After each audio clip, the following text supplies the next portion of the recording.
Hello friends, મારું નામ doctor Sohil Panjwani છે।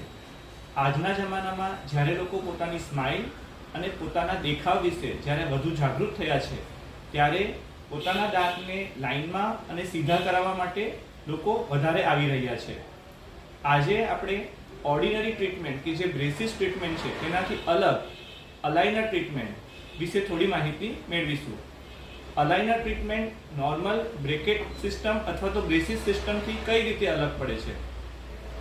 અલાઇનર સિસ્ટમમાં એક ટ્રાન્સપરન્ટ પ્લાસ્ટિકની પ્લેટ આવતી હોય છે જે વિઝિબલ હોતી નથી અને એના કારણે પેશન્ટની ટ્રીટમેન્ટ દરમિયાન તેના દેખાવમાં કોઈ ફેરફાર થતો નથી। સામેવાળા વ્યક્તિને કોઈ ખબર પડશે નહીં કે તમારી કોઈ ટ્રીટમેન્ટ ચાલી રહી છે। ત્યારે બ્રેસિસ ટ્રીટમેન્ટમાં સામેવાળાને તમારા દાંતની ઉપરના બ્રેકેટ અને વાયર વિઝિબલ હોય છે। બીજો મુખ્ય ડિફરન્સ છે તમારી ડૉક્ટરની વિઝિટ।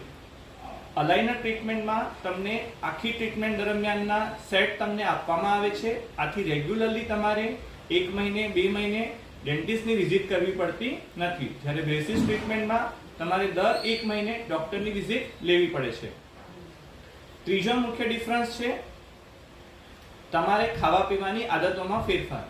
અલાઇનર ટ્રીટમેન્ટમાં તમારે જમતી વખતે અથવા નાસ્તો કરતી વખતે પ્લેટ કાઢી નાખવાની હોય છે। આથી તમે તમારું દરેક ફૂડ એન્જોય કરી શકો છો। તમારે ફૂડમાં રિસ્ટ્રિક્શન કરવાની જરૂર નથી। ત્યારે બ્રેસિસ ટ્રીટમેન્ટ દરમિયાન તમારે કડક વસ્તુ, સ્ટીકી વસ્તુ અથવા મનગમતી વસ્તુ ખાવાને થોડોક ટાઈમ માટે છોડવી પડે છે। તો આ છે અલાઇનર ટ્રીટમેન્ટ અને બ્રેસિસ ટ્રીટમેન્ટના મુખ્ય ડિફરન્સ।